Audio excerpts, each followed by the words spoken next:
Welcome. I'm Richard Hosnott, and I'm your host of the Wisdom Inspired Life podcast and this YouTube channel. Thanks for coming back.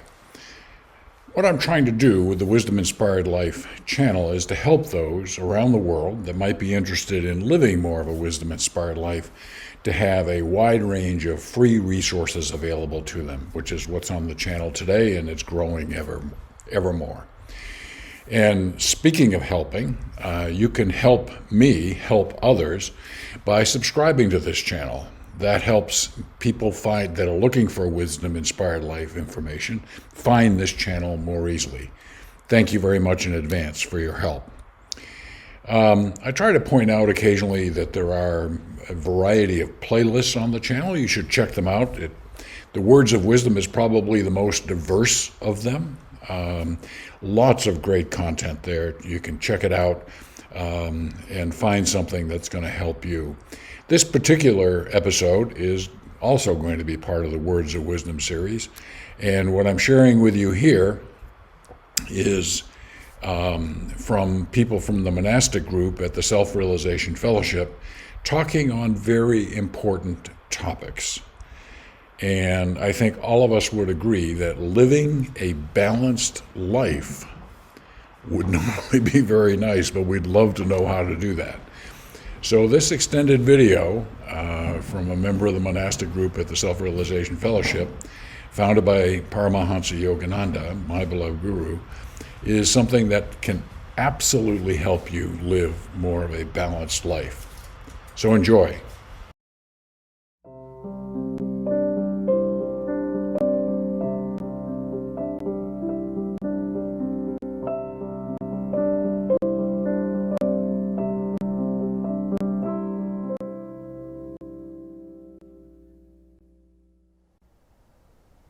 Hello and welcome. Today's subject is on balance, and the title of the talk is Living a Balanced Life in a Complex World. Balance is a subject that's on all of our minds. Today's many faceted ways to upset that balance are very apparent to all of us. We have many people telling us about balance these days, from things as balanced diet, balancing work and leisure, balancing profession and family life. All of these things require adjustments in our life. Balance is that state of stability where no area of our life is pulling us to one side or another, and that prevents us from dealing with the many things that we're dealing with. Today we're going to talk about that, not only about how to balance these different areas around us, which Yogananda does talk about, many of them, but more importantly, how to balance the inner core of our being, our consciousness. And in that balanced consciousness, letting that flow out through our life, and thus balancing all of the things that we have to deal with. Before we get into this fascinating subject, let's begin with a period of meditation. Meditation is the cornerstone of these teachings of Yogananda, the cornerstone of what we teach. Meditation that we can go within and feel that peace and that joy and that bliss that is our natural state. And feeling it and holding on to it, we can then go back out and deal with our outward lives. So let us find a chair, sit upright, and we'll give you some instruction on how to meditate. Okay, let's start with assuming the correct posture here. You want to sit straight. Our guru used to say the spine must be held erect. You don't want to lean against the back of the chair. If you can, sit upright. And you're trying to find that balanced place where there is no tension in the body or no tension in the muscles trying to hold you straight. Because when you can find that balanced way to sit, then your consciousness can more easily go within. You're not distracted. So you're sitting straight, your hands, you place them on the junction of the thigh and the abdomen, and holds you, kind of locks you in place. Your chest is out, abdomen in, head, neck, and spine all in a straight line. Then you take your eyes, you can close your eyes or keep your eyes half open, but you raise your eyes gently to this point between the eyebrows. This is the spiritual eye, the kutastha, the center of spiritual consciousness. It's where you focus. So both your eyes, without straining, it's just a very gentle lifting to this place. This is where you experience the higher states of consciousness. Our Guru explained that when we're sleeping, our eyes actually go down. This is the subconscious. During the day, when we're engaging with the outward world, our eyes are level with the world. But he said, when we focus our eyes at this point between the eyebrows, gently raise them to this point, that's where superconsciousness is. That's where we experience superconsciousness. So let us find that place, raise our eyes gently. Let's start with an opening prayer, with deepest attention. Feel like you're praying from your heart. Repeat after me. Heavenly Father, Mother, Friend, Beloved God, Jesus Christ, Bhagavan Krishna, Mahavatar Babaji, Lahiri Mahashai, Swami Sri Yukteswar, and our Guru, Paramahansa Yogananda. Saints of all religions, we bow to you all. Beloved God, teach me to dive into the ocean of meditation again and again, deeper and deeper, until I find there the pearl of thy presence. Bless me, bless my efforts. Om. Peace. Amen. Begin the meditation. Let's chant one of the cosmic chants. Listen, listen, listen to my heart song. I will never forget thee, I will never forsake thee. Feel it as you chant it. Listen, listen, listen to my heart song. Listen, listen, listen to my heart song. I will never forget thee, I will never forsake thee.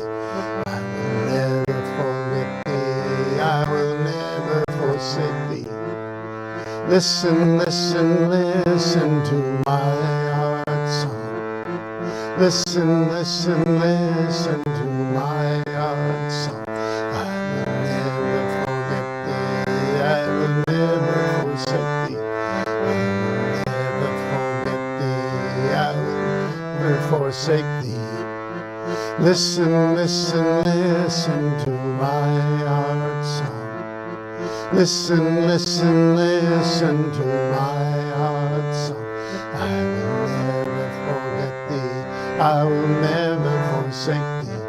I will never forget thee, I will never forsake thee.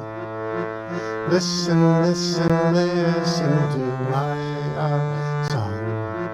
Listen, listen, listen to my heart song. Listen, listen, listen to my heart song. Listen, listen, listen to my heart song.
Living a balanced life in a complex world.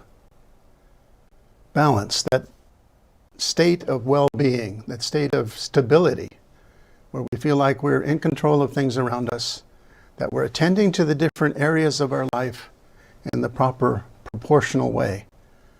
This is the state that we're all seeking. And I don't think that many of us would deny that in today's world, balance is a big subject. It's usually in various areas of our life, whether it be having a balanced diet, balancing exercise in a sedentary life, balancing your profession with your family, balancing work and leisure. All of these different areas require a degree of balance, otherwise we become too engrossed in certain things, and it takes us away from that center of happiness and peace and well-being.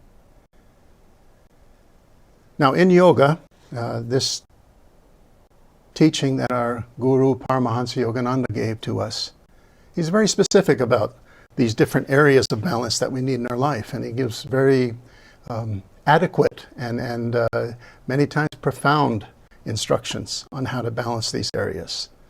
Things like diet, things like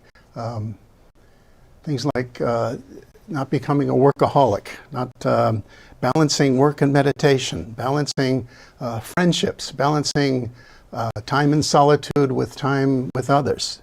These sorts of things all require some degree of input from ourselves that we can adjust them for our highest benefit. We do have to work on these small areas in order to keep ourselves in harmony with our surroundings and with our inner being.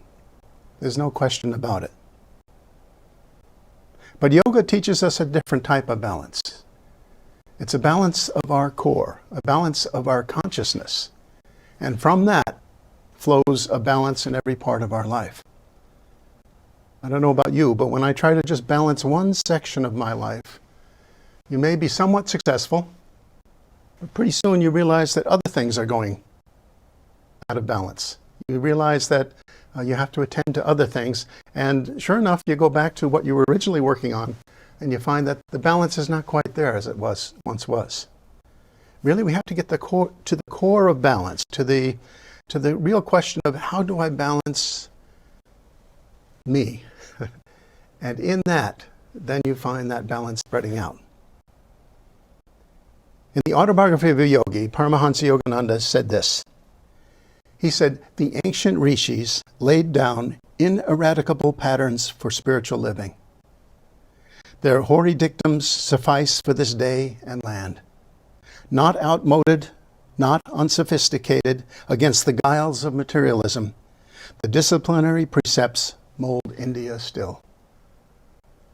This ancient teaching of yoga meditation, is just as applicable now as it was in ancient India. How do we get to it? What do we do? What is it? What is yoga meditation? What is it that we can understand how it balances us? Paramahansa Yogananda gave this definition of yoga meditation. He said, yoga meditation is the process of cultivating and stabilizing an awareness of our real nature through definite spiritual and psychophysical methods and laws by which the narrow ego, the flawed hereditary human consciousness, is displaced by the consciousness of the soul. This is what we're talking about. This is why yoga meditation, deep yoga practice, can balance every aspect of our life. It displaces the false notion that we are these bodies with the ego, with the likes and dislikes, the hurts, the pleasures, the pains. We're not this. We are the soul. We are the reflection of the infinite within. The more we tune in with it through meditation, the more we realize that things around us, things happening in our life, we can withstand them. We can take them as they come, and they don't throw us out of balance. In our Guru's, Paramahansa Yogananda's God Talks with Arjuna commentary on the Bhagavad Gita, This is a statement that's made in the introduction to that 2-volume set. The path advocated by Sri Krishna in the Bhagavad Gita is the moderate, medium, golden path, both for the busy man of the world and for the highest spiritual aspirant. To follow the path advocated by the Bhagavad Gita would be their salvation, for it is a book of universal self-realization, introducing man to his true self, the soul, showing him how he has evolved from spirit, how he may fulfill on earth his righteous duties, and how he may return to God. The Gita's wisdom is not for dry intellectualists to perform mental gymnastics with its sayings, for the entertainment of dogmatists, but rather to show a man or woman living in the world, householder or renunciant, how to live a balanced life that includes the actual contact of God by following the step-by-step methods of yoga. Showing us how to follow the step-by-step methods of yoga, which brings balance into our lives. Now, first of all, when we're talking about this, we have to realize that there's no one recipe for everyone in the world. There never will be. I remember one of the older renunciants, he's since passed, but he was very influential on many of the monks, Brother Premamoy. Back in my early years in the ashram, I had the good fortune, as many of us did, to be around him and hear his training on the monastic life. And he used to often tell us, whenever we thought that we had everything figured out, or that one formula fit all, or that even if we ever even slightly tried to judge other people, he said, remember, he says, in this world, no two thumbprints are the same. He used to use that saying, no two thumbprints. In other words, if these are unique in the world, then what about this? What about this that's so complex and so multi-layered? Everyone is different. And so this idea of balancing our life, it follows that there's no one formula to do it. Certainly not balancing the different aspects of our life that are pulling us every which way. In one of the essays written by Yogananda, beautiful essay in which he talks about different aspects of the spiritual life and what each one of us need. He had a section in which he talked about the uniqueness of every individual. And he titled it, Recognize the Tendencies That Make You Unique. He starts out by quoting something from Shakespeare, a famous line from Hamlet, in which Polonius says something very wise. And I'm reading now from our guru. Above all, to thine own self be true. This statement is the climax of a famous list of advice given by Polonius in Shakespeare's play, Hamlet. Narrowly speaking, it means to be honest with yourself. Do not do a thing that you inwardly feel to be wrong. Truly, to have a clean conscience, even if the whole world doubts you, is a joy and a strength worth all the treasures of the universe. But the words of Polonius hold a great deal more meaning than this. Conscience is not the only companion of ourselves that we have to care for. There are others too.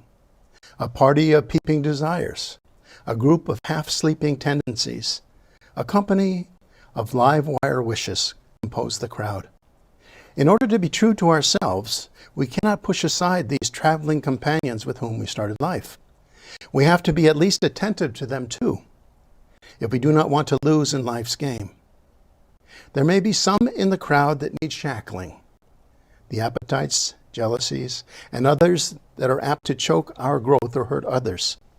Some, such as selfish desires, may need strong doses of advice and treatment.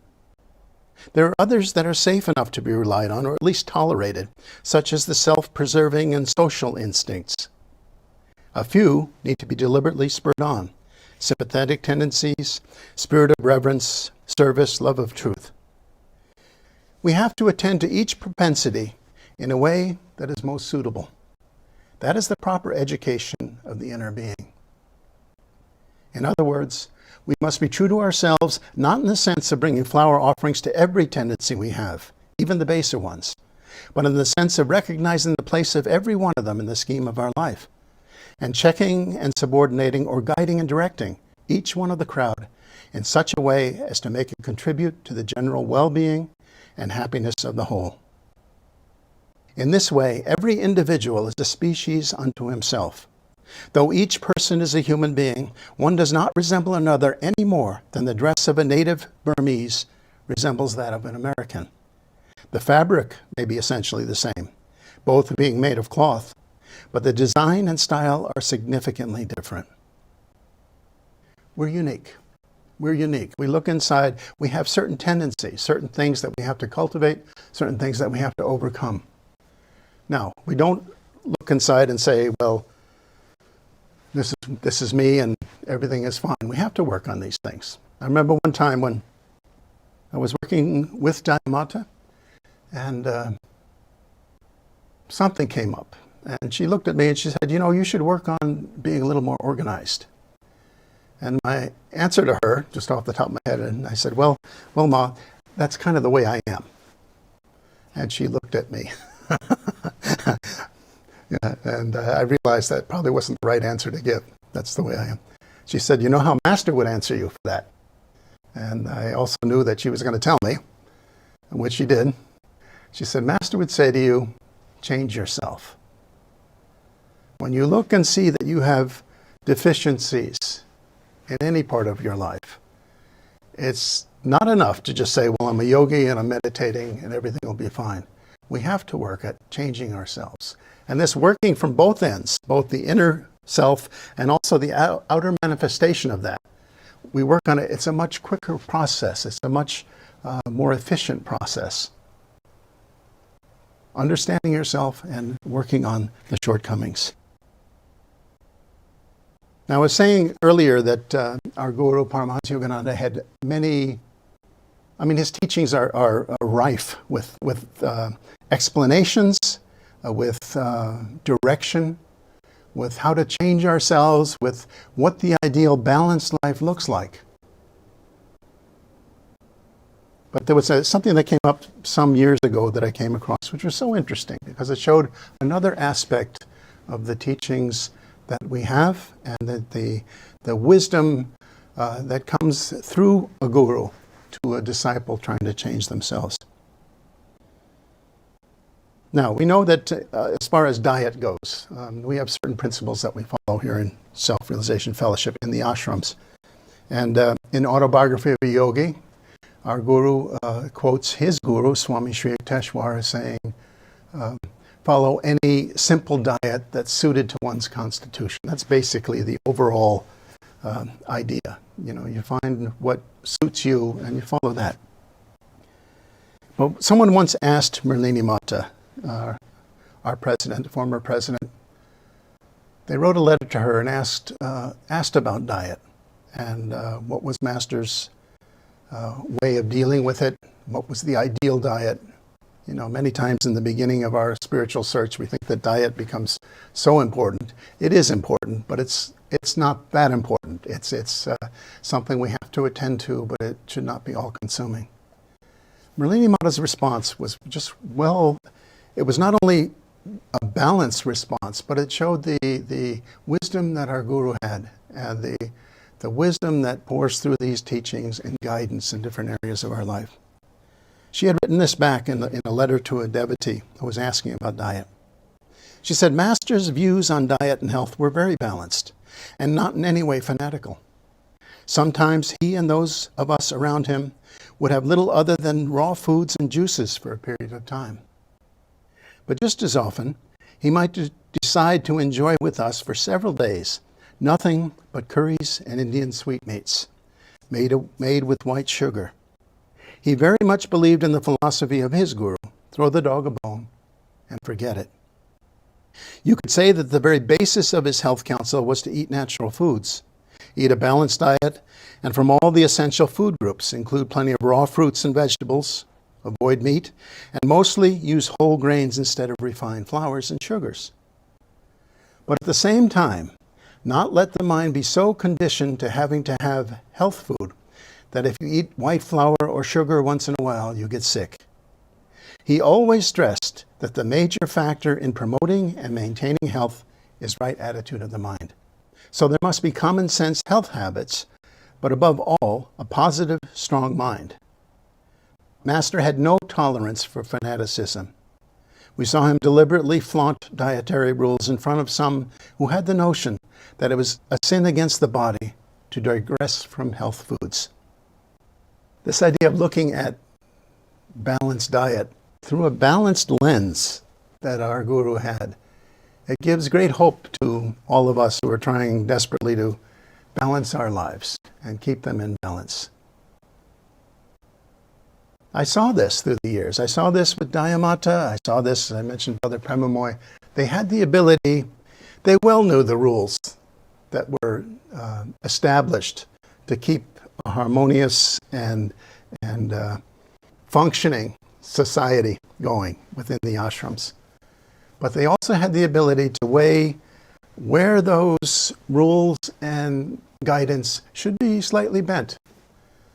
Oftentimes, I saw Dayamata, she would be asked by someone, can I do something like this? And they had some plan that they had devised. It clearly needed some permission from some higher source because it was not what we normally did.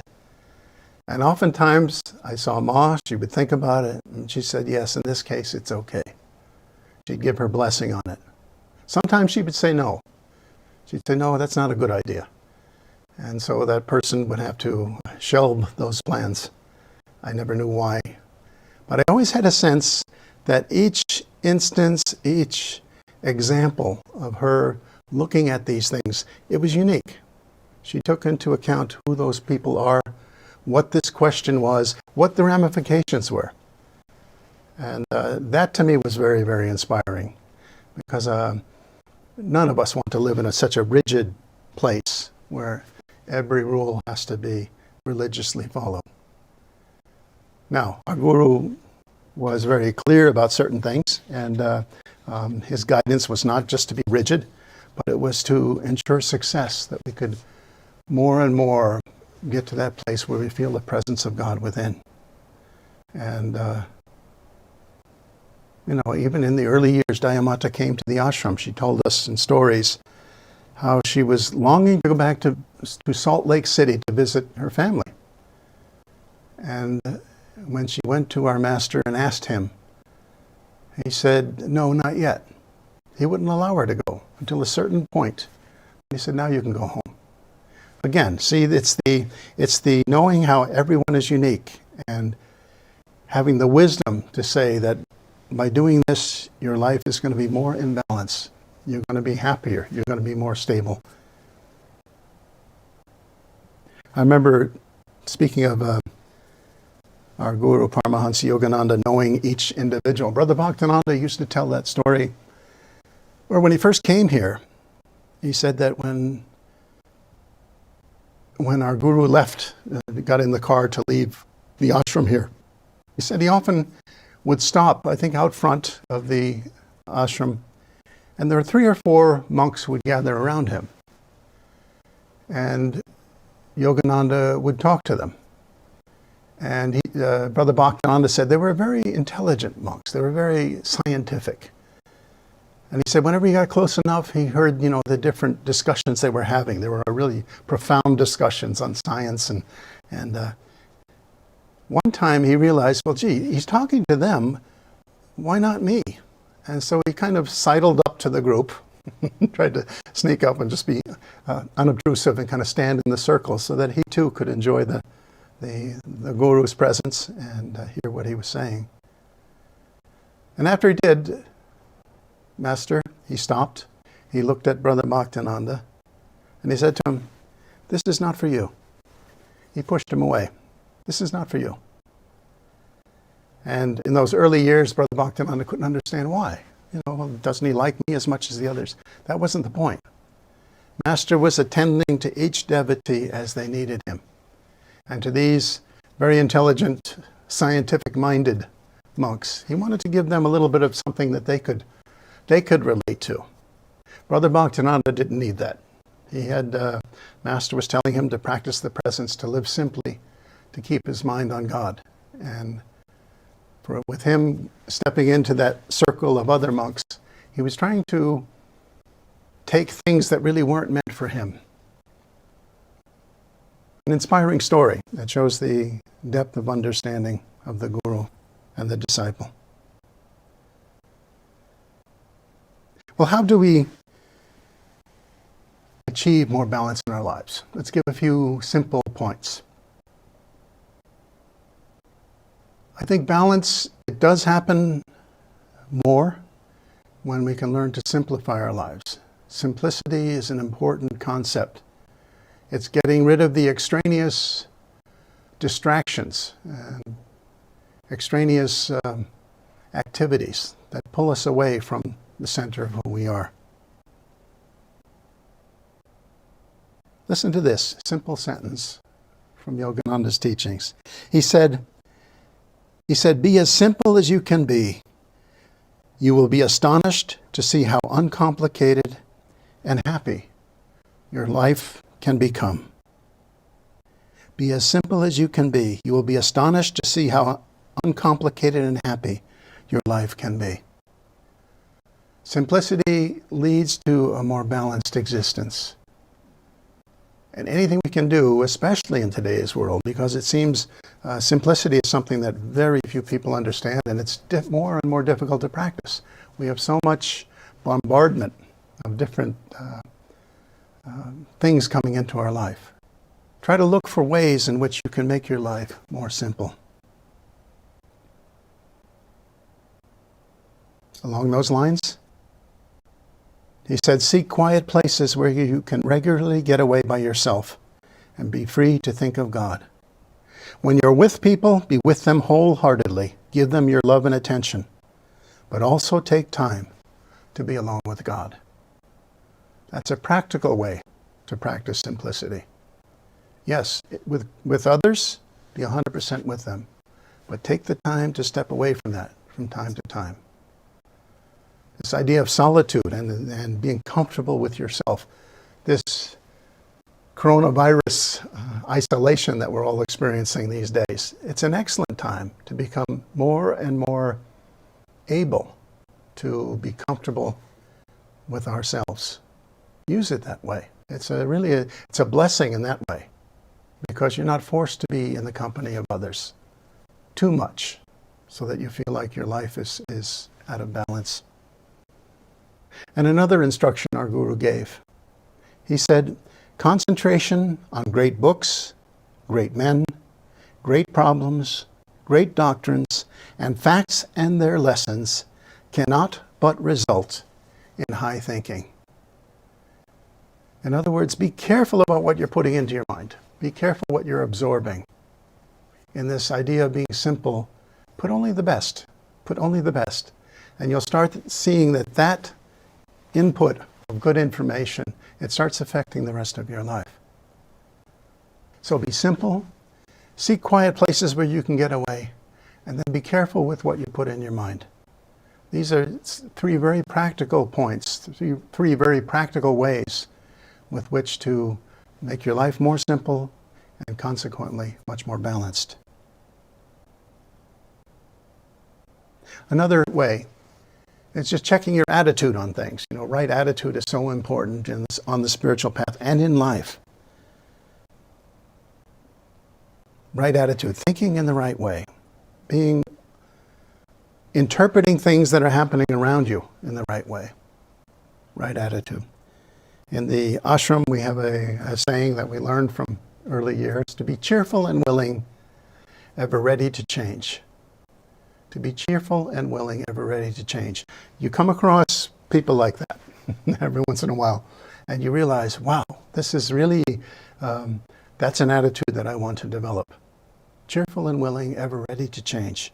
And that is really the script that's needed, the operating system that's needed for any yogi who really wants to change their life for the better. Cheerful, willing, ever ready to change.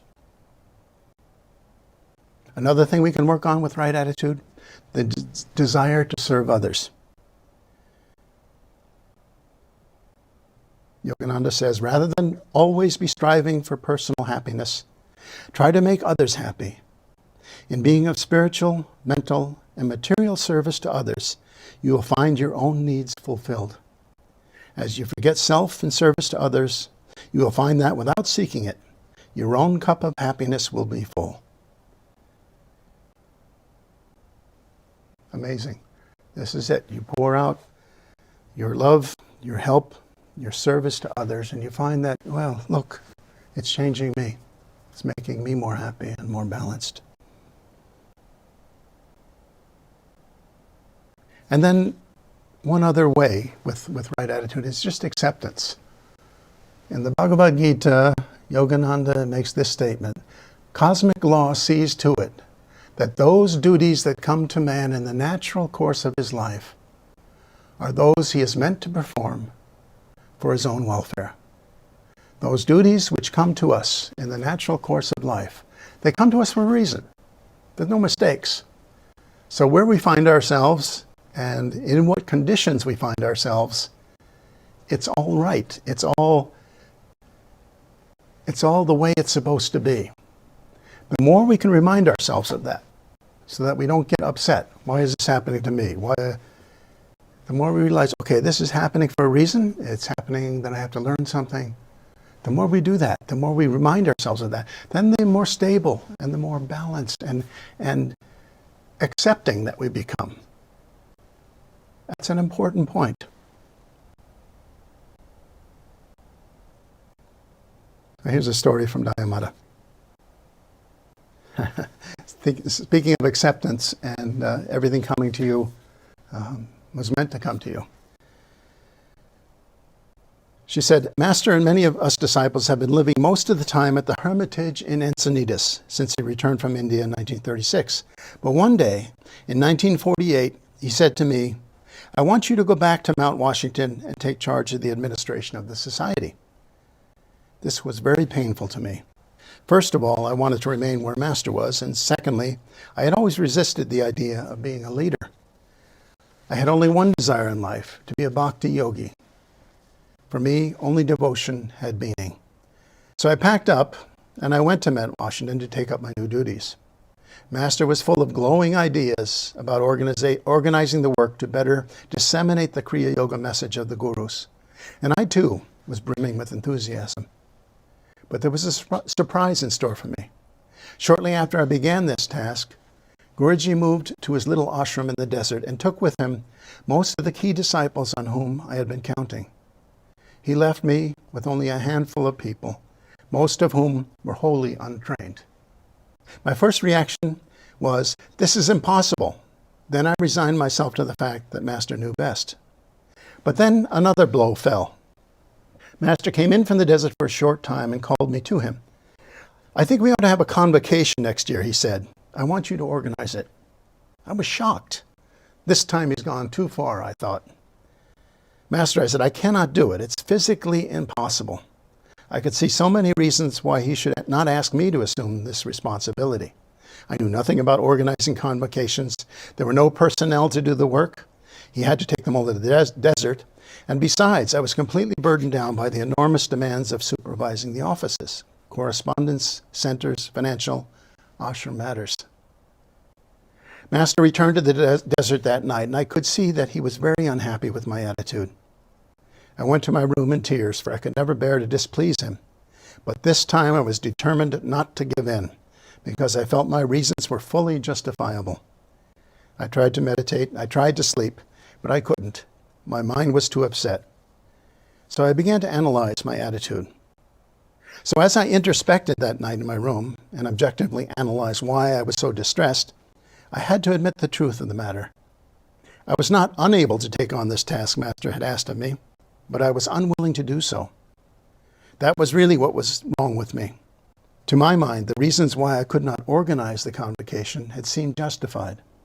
But now I realized I was just rationalizing my own unwillingness to assume such a great responsibility. The moment I recognized the true motive behind my resisting his request, my consciousness changed. You have given your life to God unconditionally, I told myself. You cannot say to your guru, I will accept this discipline from you, but not that one.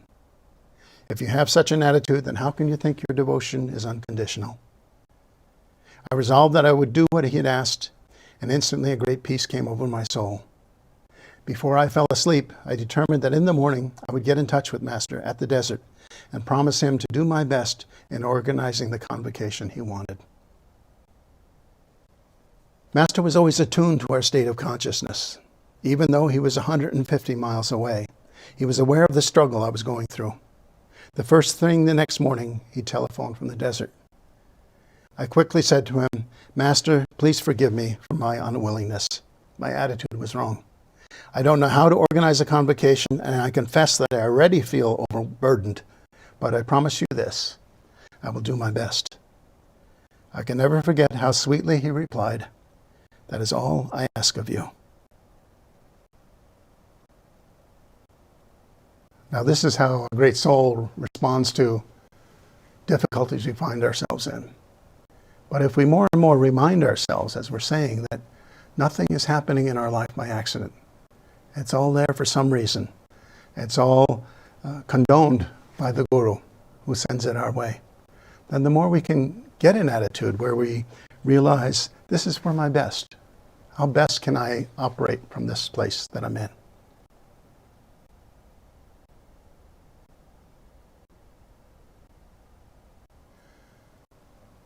Now, we've been talking about ways to bring more balance into our lives through the working on our simplicity in our lives, working on right attitude.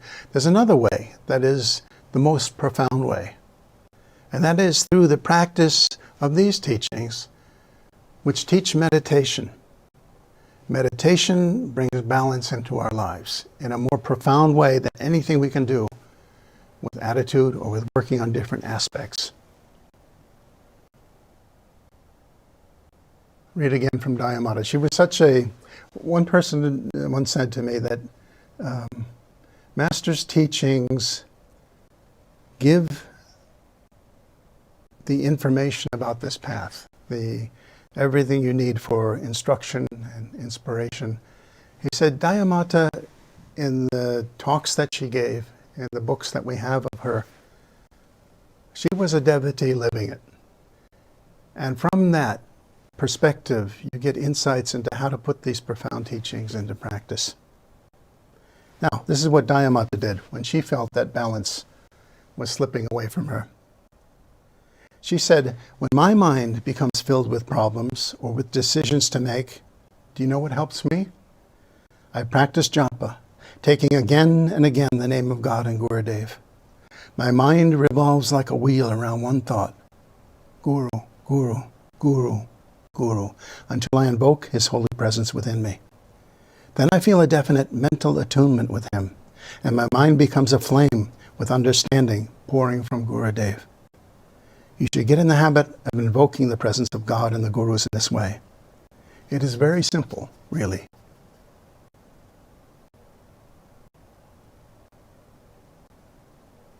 Through meditation, through living a life in which you're making the effort to tune in with those divine vibrations from our Guru, from the divine, from God himself. This was Ma's way. She would attune herself, attune her consciousness with the divine.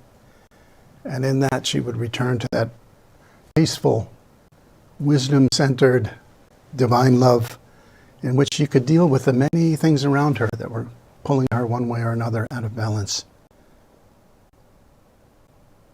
I told this story, and many of you have heard this, but one time when I was working with her, I'd come across a book, pictures of saints. And one of them, there was a chapter about Padre Pio, this Italian mystic who had the stigmata and was a great lover of God. And there was one picture in particular. It was taken when he was a young man. He was in the monastery. Picture him standing. He was in his black robe with a collar, a young man. And he was standing there with his hands like this, showing the stigmata. And the story behind it was the bishop had said that they wanted to take a picture of him and He always kept hidden. He always wanted to keep hidden the marks on his hands. But the bishop ordered him, take a picture and let us see the stigmata. So, but you could read on his face, he didn't like this at all. And the expression was, I'm doing this out of obedience, but there's no, I'm not enjoying one aspect of this. Really almost disdainful doing it. At the same time, the overwhelming feeling of the picture was, this is a holy man.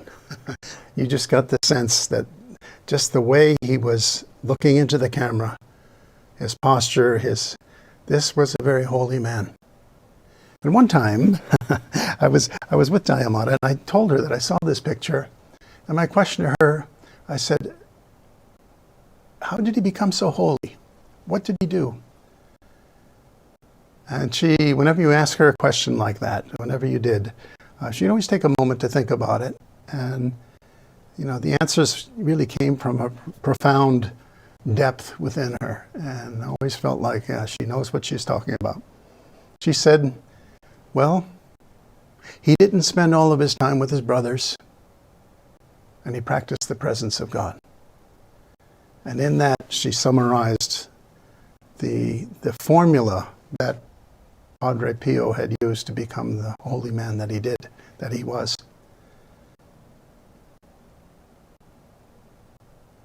She did the same, she did the same. She practiced the presence, and there was I'm telling you all these stories that come to mind. She had a little thing that she kept framed above her door in her room. And one day the frame was becoming a little bit, needed some repair. So she took it down, she gave it to me, she said, could you fix this? And of course, you do whatever you can to fix whatever she needs. And it was something from Master's teachings, and Master had seen it. Yogananda had seen it. And then when he was passing it, he signed the bottom and put a date on it. And so then that became something that was really, a treasure. So she had it framed in her room, and it was on the wall. And in fixing this little frame, taking the thing out, cleaning it, putting it back together, I saw that on the back of this card that Master had signed was just a pencil script in Dayamata's hand, which said, keep your mind on God today. And I realized here's a little reminder that she used to use, back when she was probably starting out. It was probably, 1930s or 40s, just a simple thing. And I don't know, sometimes when I saw these simple manifestations of what saintliness looked like, even to the point of it's just a little card that she scribbled a reminder on, it was very inspiring to me, because it showed that there is a way to practice this teaching, to inculcate these teachings into your being, that you become a more spiritual person. And, sometimes we think that saints are born and they just become saints of their own. They work at it, whether it be a Padre Pio, whether it be a Dayamata, whether it be any one of us.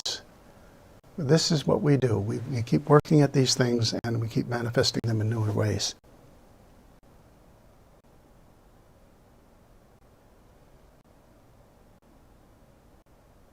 Meditation. Yogananda said, if you work all the time, you may become too mechanical and sacrifice God to your work. And if you rely too much on discriminating and reasoning, you may lose sight of God that way. And if you have devotion for God without working for Him, your devotion may dissipate into emotion. Meditation balances all of these factors. Meditation balances all of these factors.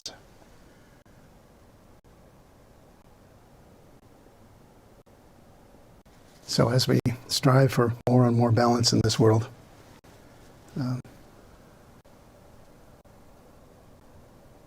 keep your mind on the divine, keep your mind on things that raise your consciousness to a spiritual state. And try to hold on to that aspect of the divine within.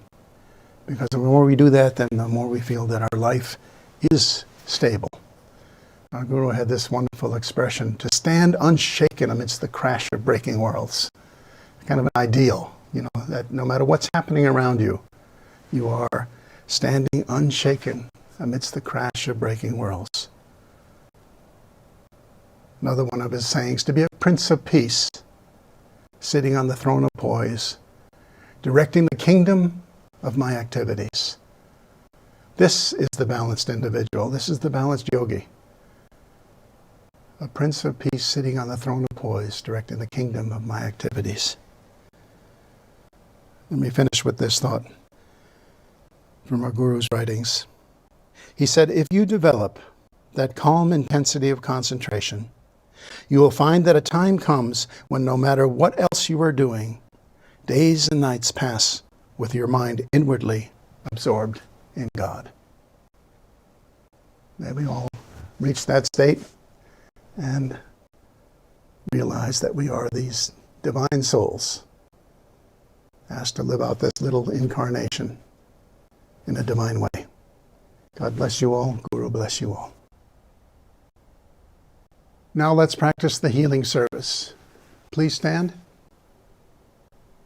Let us put our attention within. Please repeat after me. Divine Mother, Thou art omnipresent. Thou art in all Thy children. Manifest Thy healing presence in their bodies. Rub the hands together. Feel your building energy.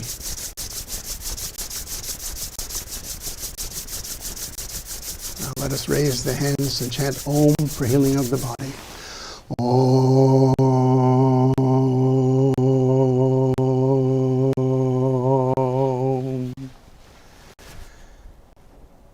Divine Mother, Thou art omnipresent. Thou art in all Thy children. Manifest Thy healing presence in their minds. Rotate the hands. Again, you're building energy in the hands and arms.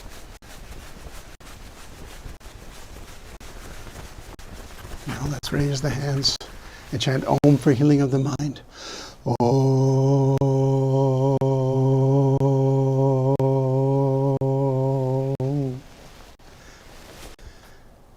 Divine Mother, Thou art omnipresent. Thou art in all Thy children.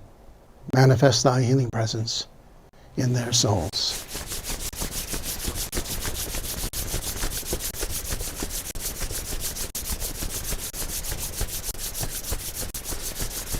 For healing of the soul. Om.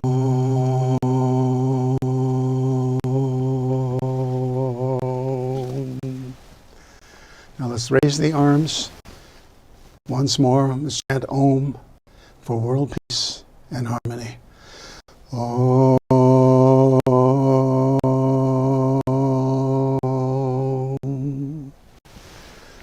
We have our closing prayer. Heavenly Father, Mother, Friend, Beloved God, Jesus Christ, Bhagavan Krishna, Mahavatar Babaji, Lahiri Mahashai, Swami Sri Yukteswar, and our Guru, Paramahansa Yogananda, saints of all religions, we bow to you all.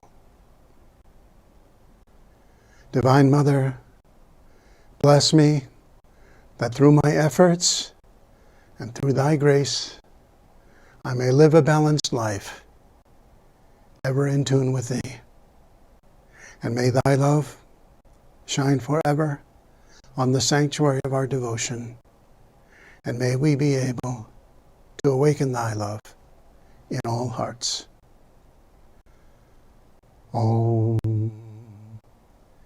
Peace. Amen.